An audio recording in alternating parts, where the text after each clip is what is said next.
مجھے کہنے لگا بھائی آپ سنی بڑے عجیب ہے، 11ویں کھاؤ، 12ویں کھاؤ، نیاز کھاؤ، خواجہ کی چھٹی کھاؤ، امام حسین کا سبیل کھاؤ، یہ تمہارے مسلک میں کھانا پینا ہی ہے۔ میں نے کہا آپ کا وزن کتنا ہے؟ کہنے لگے 146 کلو۔ میں نے کہا روزہ رکھے ہوا ہے؟ میں نے کہا آپ کا وزن یہ روزہ رکھ کر ہوا ہے؟ میں نے کہا آپ کبھی کھانا تو دوسرا کوئی ویڈیو بنائے تو مجھے آپ بھیجیے گا کہ آپ کھاتے کتنا ہے، کیونکہ ظاہر سی بات ہے ایک روٹی کھانے والا تو 146 کلو کا نہیں ہو سکتا۔ یعنی یہ نہیں ہو سکتا کہ بندہ نہیں میں تو کچھ بھی نہیں کھاتا ہوں، اور ایسا ہے کہ 4 بندے حضرت کو اٹھاتے ہیں اور حضرت کو بٹھاتے ہیں، تو ایسا بھی نہیں ہے، کھانا کھاتا ہوگا وہ۔ کہنے لگے جی آپ کا مسلک عجیب ہے جی، 11ویں کھانا، 12ویں کھانا، موئے مبارک شریف کی زیارت تو کھانا، چھٹی شریف کا فاتحہ کھانا، جمعرات کا کھانا۔ میں نے کہا تو یہ دیکھنا اس وقت خدا نے اس عالم میں اتنے مزے دیے ہیں تو اس عالم کا مزہ کیا ہوگا۔ اور بات یہ سنیں، مسئلہ کھانے کا نہیں ہوتا، یہ ایک اخلاقی طریقہ ہے۔ جو بندہ آپ کو 2 منٹ دے تو آپ اس کو چائے کا بھی نہیں پوچھیں گے، بولیں گے اگلا بندہ بولے گا بڑا بے مروت آدمی یار، میں اس کے گھر پر آ کر بیٹھا سے پانی کا بھی نہیں پوچھا۔ بلکہ ہمارے تو محبت کرنے والے ایسے لوگ ہیں کہ اگر مل بھی جائیں تو زبردستی پکڑ کے لے جائیں۔ اس سے بندے کی عزت اور مقام پتہ چلتا کہ آپ تو کھانا کھائیں گے نہیں، آپ تو چائے تو پی کر جائیں گے، آپ تو یہ کر کے۔ یہ ایک مروت اخلاق اور یہ انسانیت، یہ وزاداری ہوتی ہے، اسی کا نام انسان ہے۔ میں نے کہا دیکھو ایک بندہ 2 گھنٹہ 2.5 گھنٹہ بیٹھے تو اگر اس کو کھانا کھلا کر نہ بھیجیں، پانی پلا کر نہ بھیجیں، چائے پلا کر نہ بھیجیں، تو میں نے کہا یہ انسانیت نہیں۔ بات تو ہم اولیاء کی کر رہے ہیں جنہوں نے گرتی ہوئی انسانیت کو سجایا ہے، تو جو اولیاء سے محبت کرنے والے مہمان آئے ہیں تو ان کو کھانا نہ کھلائیں تو یہ بھی تو مروت کے خلاف ہے۔ اس میں کون سی بڑی بات؟ اگر کھانا، کہنے کا آپ نے تو کھانے کو دین بنایا ہوا ہے، میں نے کہا کھانا دین ہے نا۔ کہنے کا کھانا کیسے دین ہو سکتا ہے؟ تو میں نے کہا کہ جانوروں کا گوشت کھاؤ گے، کتے کا، اس کا، اس کا، کوے کا؟ کہنے لگا نہیں نہیں کیسی بات کر رہے ہیں؟ میں نے کہا مرغی کا کہاں کھائیں گے؟ تو میں نے کہا نہ اور ہاں، یہی تو دین ہوتا ہے۔ اگر کھانا دین نہیں تو منہ مارو ہر چیز کھاؤ۔ یہ جو آپ کے اوپر سختیاں آ رہی یہی تو دین ہے۔ ایک صحابی نے بغیر سحری کے روزہ رکھا، سرکار نے فرمایا ایک لقمہ بھی کھاتا، کھانے کی بات کی، روزہ تو بعد میں ہو رہا ہے، روزہ تو بعد میں۔ آقا نے فرمایا کھا، ایک لقمہ بھی کھاؤ، اس میں بھی برکت ہے۔ تو میں نے کہا دیکھو کھانے میں برکت ہوتی کہ نہیں ہوتی؟ کہہ لیں گے وہ تو روزے کی نسبت سے آئی۔ تو میں نے کہا یہی تو تجھے سمجھاتے ہیں، کھانا تیرا ہے، ایک حبیبیہ مسجد کا ہے، وہ تیرے نسبت سے ہے، یہ غوث پاک کی نسبت سے۔ یہ ایسی بات نہیں، یعنی میں اس بات کرتے ہوئے مجھے تھوڑا عجیب سا بھی لگ رہا ہے کہ یہ مسئلہ بھی اب سمجھانا پڑے گا لوگوں کو، یہ مسئلہ بھی اب سمجھانا پڑے گا۔ کہتے جی فاتحہ پہ فاتحہ کرتے ہو، تو میں نے کہا فاتحہ تو ایک بہت اچھی پریکٹس ہے۔ کس چیز کی پریکٹس ہے؟ وہ اس چیز کو یاد دلاتی ہے کہ تو اللہ کا ہے، رسول کا ہے، 4 یاروں کا ہے، پنجتن پاک کا ہے، اولیاء۔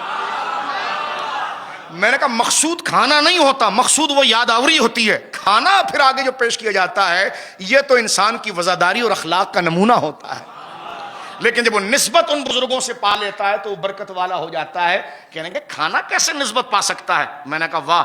میں نے کہا اگر کوئی شرابی کسی علاقے میں مر جائے، اور ایک میں بات کر رہا ہوں خدا نہ کرے ایک مثال، کہ آپ دیکھیں ہمارے وہاں 1000 قسم کے جناب جو ہے کہ وہ ماشاءاللہ یہاں پر نیاز بنانے والے، یعنی شادی بیاہ کا کھانا بنانے والے کچن موجود ہیں۔ ایک کے پاس 12 چولہے لگے ہوئے ہیں، ٹھیک ہے نا؟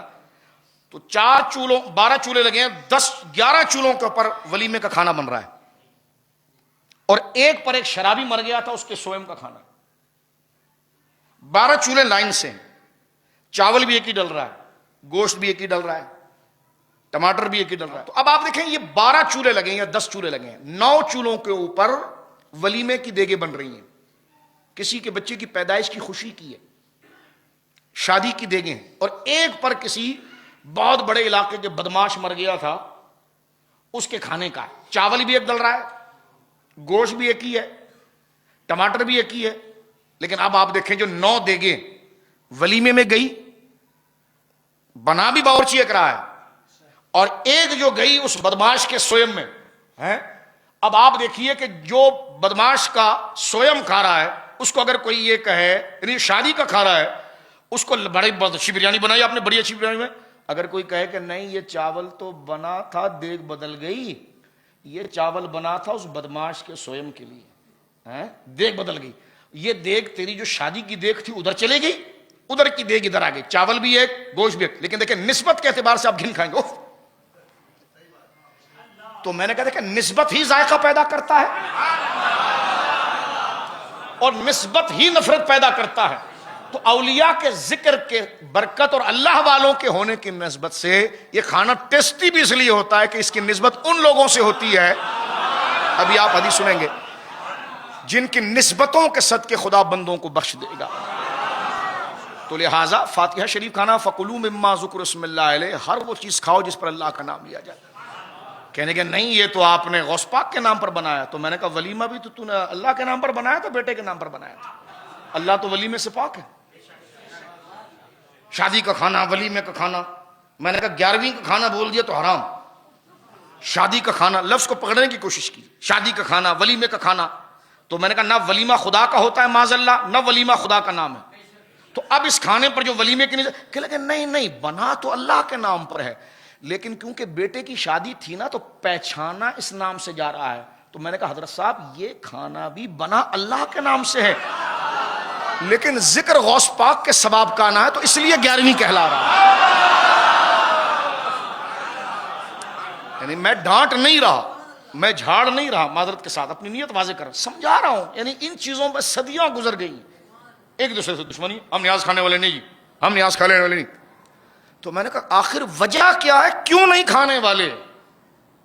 توجہ ہے آپ کی, کیوں نہیں کھانے والے؟ کہنے لگے جی غیر خدا کے نام پر پکارا گیا. تو میں نے کہا یہ جو 3 بکرے کھڑے ہیں کیوں؟ کہنے لگے یہ ابا کے نام کا, یہ اماں کے نام کا قربانی میں, اور یہ میرا ابا کیونکہ ظاہر سی بات ہے حیات ہے تو یہ ان کے نام کا. تو میں نے کہا تو اللہ کے نام کا, ابا کے نام کا کیا ہوتا ہے؟ کہ لگا نہیں ہے تو کٹے گا اللہ کے نام پر, ثواب ابا کو پہنچے گا. تو میں نے کہا یہ دیگ بھی ہے اللہ کے نام پر, ثواب غوث پاک کو پہنچے گا. تو میں اس بات سے حیران ہوں کہ نام نہیں, نام جس پر غیر اللہ کا لکھ دیا جائے. میں نے کہا کبریا مسجد تو آپ نے چلو خدا کے نام پر بنی, یہ مریم خدا کا نام ہے, یہ مکہ خدا کا نام ہے, یہ مدینہ خدا کا نام ہے, یہ علی مسجد خدا کا نام ہے. تو میں نے کہا تم جو کہتے غیر خدا کا نام لکھو تو جہاں چیزیں حرام ہو جاتی. تو میں نے کہا یہ تو سارے غیر خدا کے نام رکھے آپ نے, یا کہو خدا کا نام ہے. کہ لیکن نہیں. تو میں نے کہا پھر کہ لیکن گھر اللہ کا بنا ہے, ثواب ان کے لیے. تو میں نے کہا یہ اپنی بات میں آپ کو سمجھ میں آ جاتا ہے. تو میں نے کہا یہ بھی سب بکرے گائیں نیاز یہ سب اللہ کے لیے ہے, سب آپ غوث پاک کے لیے, غریب نواز کے لیے.